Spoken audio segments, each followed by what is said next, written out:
સુરતના કતારગામ વિસ્તારમાં પોલીસની દાદાગીરીનો એક ચોંકાવનારો કિસ્સો સામે આવ્યો છે। ટ્રાફિક પોલીસ દ્વારા એક દલિત યુવકને ઢોર માર મારી અધમો કરી દેવામાં આવ્યો હોવાના આક્ષેપ પરિવાર દ્વારા કરવામાં આવ્યો છે। દંડ ભરવા માટે મોબાઈલ કાઢનાર યુવક શૂટિંગ ઉતારે છે તેવી શંકા રાખીને પોલીસે તેને બેરહમીથી માર માર્યા હોવાનું જાણવા મળી રહ્યું છે। આ ઘટનાને પગલે દલિત સમાજમાં ભારે રોષ જોવા મળી રહ્યો છે। સુરતના કતારગામમાં ટ્રાફિક પોલીસની માનવતા વિહોણી કામગીરી સામે આવી છે, જ્યાં કાંતિ દયાળ પરમાર નામના યુવકને ઢોર માર મારવામાં આવ્યો હતો। યુવક પાસે બાઇકના કાગળો ન હોવાથી પોલીસે 2500 રૂપિયાનો દંડ માંગ્યો હતો, જે ભરવા માટે યુવકે જેવો મોબાઈલ કાઢ્યો કે પોલીસે તેના પર હુમલો કરી દીધો હતો। પોલીસને શંકા હતી કે યુવક મોબાઈલમાં પોલીસની કામગીરીનું શૂટિંગ કરી રહ્યો છે, જે બાબતે તેને મૂઢમાર મારવામાં આવ્યો હતો। આ હુમલાને કારણે યુવકની તબિયત લથડતા તેને સારવારની જરૂર પડી હતી, છતાં સ્થાનિક પોલીસે હજુ સુધી કોઈ કાર્યવાહી કરી નથી। ફરિયાદ લેવાને બદલે પોલીસે સમય પસાર કર્યો હોવાના આક્ષેપો કરતા પીડિતનો પરિવાર અને સમાજના અગ્રણીઓ આજે પોલીસ કમિશનર કચેરીએ ન્યાયની ગુહાર લગાવવા પહોંચ્યા હતા। સમાજ દ્વારા માંગ કરવામાં આવી છે કે કાયદો હાથમાં લેનાર જવાબદાર પોલીસ કર્મચારીઓને તાત્કાલિક અસરથી સસ્પેન્ડ કરવામાં આવે। આ ઘટના ગઈકાલની છે, સાંજના 4 વાગ્યાની। આ જે કઈ બાઇક લઈને જતા હતા ડાયમંડ ચોક પાસે કિરણ હોસ્પિટલની આજુબાજુ કઈ ચોક છે ત્યાં પહોંચ્યા। ત્યાં પોલીસ વાળાએ એને ગાડી ઊભી રાખી, લાયસન્સ પીયુસી જેવી નથી એવી બાબતમાં એને પૂછપરછ કરવામાં આવી। એની પાસે કાગળિયા નહોતા, 2500 રૂપિયાનો ફાઇન ભરવાનો કે જે કઈ હોતો એ વાત થઈ। અને પછી એને કીધું કે ગૂગલ પે માં પૈસા નાખું છું। એને ફોન કાઢ્યો અને ફોનમાં એ લોકોને એવું કે વિડીયો ઉતારે છે કે જે કઈ ઘટના ઉપર ઘટના બની છે એ બાબતથી એને પછી મારામારી કરીને ત્યાં કેમેરા નતા એટલે સાઈડમાં લઈને ભૂત મારવામાં આવ્યું। એટલે ત્યાંનું જે કઈ પોલીસ વાળા હતા એને ત્યાં લઈ ગયા કતારગામ પોલીસ સ્ટેશને, ત્યાં લઈ અને એને બે ફામ ગાળો બોલવામાં આવી। ત્યાં પીડિત પરિવારના ભાઈ અને પપ્પા પહોંચ્યા, એને પણ ગાળો દેવામાં આવી। પછી એના ભાઈ અને પપ્પા એને કિરણ નિયર બાય કિરણ હોસ્પિટલ હતું ત્યાં એને ટ્રાન્સફર કરવામાં આવ્યો, ત્યાં એની સારવાર હેઠળ લઈ જવામાં આવ્યો। 5-5:30 નો એક સમયગાળો ત્યાં સમથિંગ એને લઈ ગયા અને પછી ત્યાંથી પોલીસ 112 નંબર ઉપર 100 નંબર ઉપર કંટ્રોલ રૂમ ઉપર ફોન કરવામાં આવ્યો, તો એના ફોનનો કોઈ જવાબ દેવામાં આવ્યો નહીં। એ લોકોને કોઈ સિંગલ પોલીસ સ્ટેટમેન્ટ લેવા માટે કે નિવેદન લેવા માટે આવ્યું નહીં। અને પછી અંતે 7-7:30 ના સમયગાળાની અંદર એક 112 નંબરની ગાડી આવી, એની અંદર કોન્સ્ટેબલ મેડમ હતા, એક કોન્સ્ટેબલ સાહેબ હતા અને થોડી વાર એ લોકોએ કોઈ પણ નિવેદન લીધું નહીં, એ ત્યાંથી જતા રહ્યા। એના બાદની અંદર એક પીએસઆઈ મેડમ ભુવા મેડમ આવ્યા અને એમાં રાઇટર આવ્યા, એ લોકો નિવેદન લેવાના પ્રયત્ન કર્યા। નિવેદન અડધા તૂટું લીધેલું છે અને નિવેદનને પછી થોડી વાર પછી જે કે ઉપરી અધિકારો હતા એ સાહેબો આવ્યા અને મેટરની અંદર સમાધાન અને શાંતિથી પતાવવાના વિનંતી કરી। પણ આ કોઈ મુદ્દો એવો હતો નહીં કે શાંતિથી પતે। આવો ઢોરમાર મારવામાં આવ્યો કે માણસ અધમર્યો થઈ ગયો છે, જેની હાલત તમે વિડીયોની અંદર જોઈ છે। અને પછી ત્યાં એને ટ્રાન્સફર કરવામાં આવ્યું। પછી એને રાતના 1 વાગે છે તેનું નિવેદન લેવામાં આવ્યું, આખી રાત દોડવામાં આવી અને અત્યારે દિવસના સવારથી લઈને અત્યાર સુધી અમને દોડવામાં આવે છે। અત્યારે અમે હાલ કમિશનર કચેરી ગેહલોત સાહેબને મળવા માટે આવ્યા છે, પણ ત્યાં ગેહલોત સાહેબ હાજર નથી। પહેલા એવું કીધું કે ઉપર આવીને મળી ગયો। અમે 10 જણા જાઓ, 5 જણા જાઓ, અમે લોકો ઉપર ગયા, ત્યાં જે કઈ દર્દી હતો એમને પણ લઈને ગયા અને ત્યાં ગેહલોત સાહેબ ન હોવાથી અમને પાછા અમે નીચે લઈને આવ્યા। એને અંતિમ માંગણી અમારી એ છે કે જે કઈ જ્યાં ઘટના સ્થળ ઉપર પોલીસ વાળા ફરજ બજાવતા હતા અને એને આને મારવામાં આને સસ્પેન્ડ કરવામાં આવે છે, કેમ કે આના ઉપર અમને અને સુરત વાસીઓને વિશ્વાસ નથી। આવા વર્દીઓની અંદર ગુંડાગર્દી કરતા આવારા તત્વો છે, એટલે આ લોકોને સસ્પેન્ડ કરવામાં આવે, આટલી અમારી માંગ છે। જય સુરતમાં આજે અમેરિકાના ટ્રેડ ડીલને લઈને રાજકીય ગરમાવો જોવા મળ્યો છે। આમ આદમી પાર્ટી દ્વારા આ ડીલનો સખત વિરોધ કરવામાં આવ્યો છે। આપના નેતાઓનું કહેવું છે કે આ ટ્રેડ ડીલથી ભારતના સામાન્ય માણસ, ખેડૂત અને નાના વેપારીઓના ખિસ્સા પર સીધો બોજ પડશે। આ મામલે સુરતમાં વિરોધ પ્રદર્શન કરી આ ડીલ તાત્કાલિક અસરથી હટાવવાની માંગ કરવામાં આવી છે। સુરત શહેરમાં આજે અમેરિકા સાથેના ટ્રેડ ડીલના વિરોધમાં આમ આદમી પાર્ટી રસ્તા પર ઉતરી હતી। આ પાર્ટીના મતે આ ટ્રેડ ડીલને કારણે ભારતના ખેડૂતો, પશુપાલકો અને નાના વેપારીઓને વ્યાપક આર્થિક નુકસાન વેઠવાનો વારો આવશે। આ વિરોધ પ્રદર્શન દરમિયાન જણાવવામાં આવ્યું કે જે ટ્રેડ ડીલ પર 0% ટેક્સ લાગતો હતો તે હવે વધીને 18% કરી દેવામાં આવ્યો છે। 18%ના બોજને કારણે ભારતના સામાન્ય નાગરિકોની આર્થિક સ્થિતિ પર માઠી અસર પડશે। પ્રદર્શનકારીઓએ માંગ કરી છે કે આ અન્યાયી ટ્રેડ ડીલને તાત્કાલિક અસરથી હટાવવામાં આવે। જો સરકાર દ્વારા આ ટ્રેડ ડીલ પરત ખેંચવામાં નહીં આવે તો આવનારા દિવસોમાં દેશભરમાં ઉગ્ર આંદોલન કરવાની ચીમકી પણ ઉચ્ચારવામાં આવી છે। સુરતમાં છેલ્લા થોડા સમયથી સોશિયલ મીડિયા પર બાળકો ઉઠાવી જવાની એક ઓડિયો ક્લિપ વાયુ વેગે વાયરલ થઈ રહી છે। આ વાયરલ મેસેજને લઈને વાલીઓમાં ભારે ફફડાટ જોવા મળ્યો હતો, પરંતુ હવે સુરત પોલીસે આ મામલે સત્તાવાર સ્પષ્ટતા કરી છે। પોલીસે જણાવ્યું કે શહેરના કોઈ પણ વિસ્તારમાં આવી કોઈ ઘટના બની નથી અને નાગરિકોએ અફવાઓથી ગભરાવાની જરૂર નથી। સુરત શહેરના સોશિયલ મીડિયા મારફતે કેટલાક બાળકો ગુમ થવાની એક ઓડિયો ક્લિપ વાયરલ થઈ રહેલ છે। સમગ્ર બાબતની તપાસ સુરત શહેર પોલીસ દ્વારા કરવામાં આવેલ છે. આવી કોઈ પણ પ્રકારની ઘટના બનવા પામેલ નથી. ઓડિયો ક્લિપમાં ઓપેરા હાઉસ નામના એપાર્ટમેન્ટમાંથી બાળકો ગુમ થયાની બાબતનો ઉલ્લેખ કરવામાં આવેલ છે.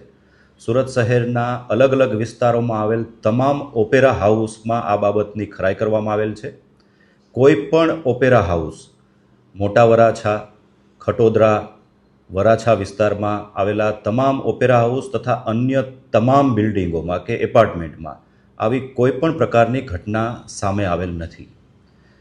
શહેરીજનોને અપીલ કરવામાં આવે છે કે આ પ્રકારના મેસેજ વેરીફાઈ કર્યા વગર સ્પ્રેડ ના કરે.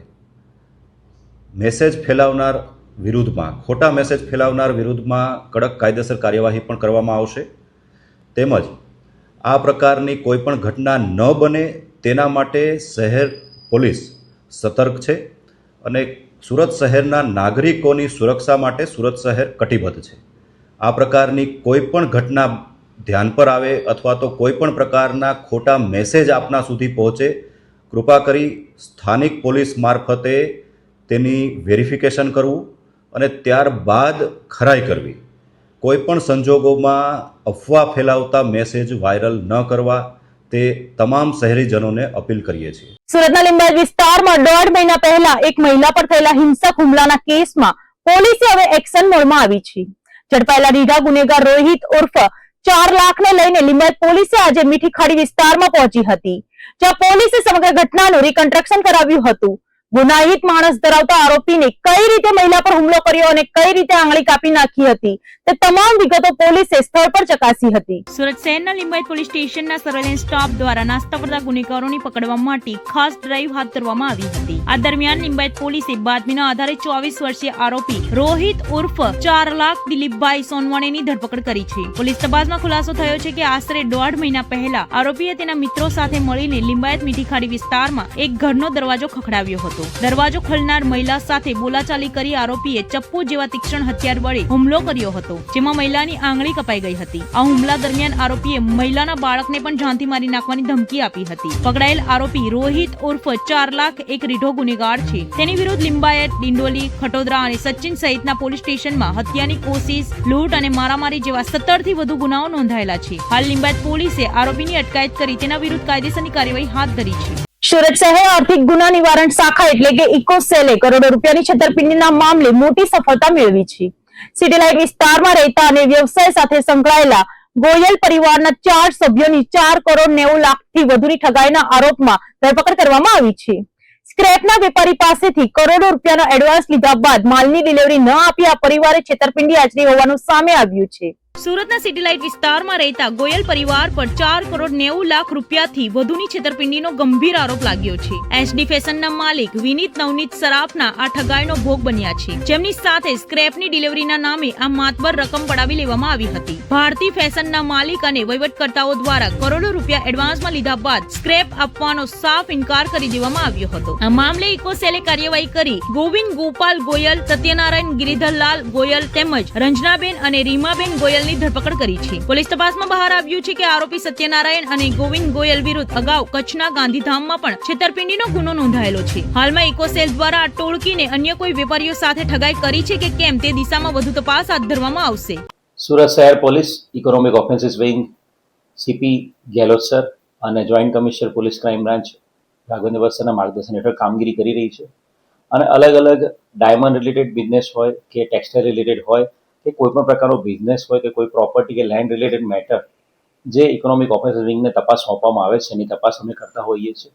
અને આ જ અનુસંધાને એક સ્ક્રેપના માલની વેચાણ કરવાની અને એને સ્ક્રેપનો માલ ખરીદ્યા પછીનું પેમેન્ટ બાબતે એક ફરિયાદ અમને મળેલી હતી અને એસડી ફેશન એ અમને ફરિયાદ આપેલી હતી કે ભારતી ફેશન એના જે ડિરેક્ટરો છે સત્યનારાયણ ગોયલ, રંજના ગોયલ, રીમા ગોવિંદ ગોયલ અને આ ડિરેક્ટરો વતીથી આજે મેઇન એમનો જે કામગીરી કરનાર વહીવટ કરતા જે ગોવિંદ ગોપાલ ગોયલ, આ 4 લોકોએ ભારતી ફેશનના નામે એમણે અલગ અલગ કન્ટ્રીઝમાંથી ખાસ કરીને મેઇન દુબઈથી સ્ક્રેપના માલને એ લોકો ઇમ્પોર્ટ કરતા હતા અને આ સ્ક્રેપનો માલ એ લોકો એસડી ફેશનને એ લોકો વેચતા હતા.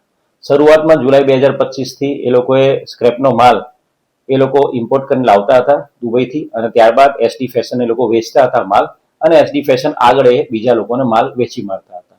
અને એક વખત વિશ્વાસ કેળવી લીધા પછી ટોટલ અલગ અલગ જે બિલ્સ છે, સેલ્સના કોન્ટ્રાક્ટ, એવા 4,90,00,000 સેલ્સ કોન્ટ્રાક્ટ આ ભારતી ફેશનના ડિરેક્ટર્સ અને ભારતી ફેશનના વહીવટ કરતા ગોવિંદ ગોપાલ 4 લોકોએ કરીને આ જે માલ છે દુબઈથી ઇમ્પોર્ટ કરવાનો બાના હેઠળ 4,90,00,000 સેલ્સ કોન્ટ્રાક્ટ હેઠળ એમણે પૈસા લઈ લીધા હતા, અને ત્યારબાદ આ માલની ક્યારે એમણે ડિલિવરી આપી નહોતી. અને જેવી આ એસડી ફેશનને ખબર પડી કે એમની સાથે આ પ્રકારે ફ્રોડ થયું છે, ચીટિંગ થયું છે, એટલે તરત જ એમણે ઇકોનોમિક ઓફેન્સ વિંગનો સંપર્ક કર્યો હતો, અને બનાવની ગંભીરતાને ધ્યાને રાખીને આ 4 આરોપી વિરુદ્ધમાં કલમ 316(5) ભારતીય ન્યાય સંહિતાની કલમ 316(5) અને 61 મુજબ ગુનો દાખલ કરવામાં આવ્યો છે.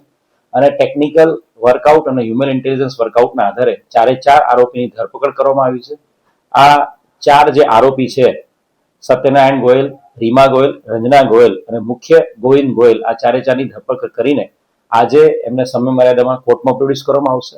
આરોપીનો જો ગુનાહિત ઇતિહાસની વાત કરીએ તો આ જ આરોપી સત્યનારાયણ ગોયલ અને ગોવિંદ ગોયલ, આ ગુનાના જે આરોપી છે એમાંના મુખ્ય 2 પુરુષ આરોપીઓ સત્યનારાયણ ગોયલ અને ગોવિંદ ગોયલ વિરુદ્ધમાં ગાંધીધામ ડિસ્ટ્રિક્ટ જે છે એના એ ડિવિઝન પોલીસ સ્ટેશનમાં પણ 406-420 મુજબનો ગુનો 2021માં દાખલ થયેલો છે. અને એ વખતે પણ દુબઈની કોઈ પાર્ટી હતી જેની સાથે બિલિંગ અને એના ડોક્યુમેન્ટ્સ બાબતે છેતરપિંડીનો ગુનો દાખલ થયેલો છે, અને જે કેસમાં એમની વિરુદ્ધમાં અટક કરીને ચાર્જશીટ પણ કરવામાં આવ્યું છે.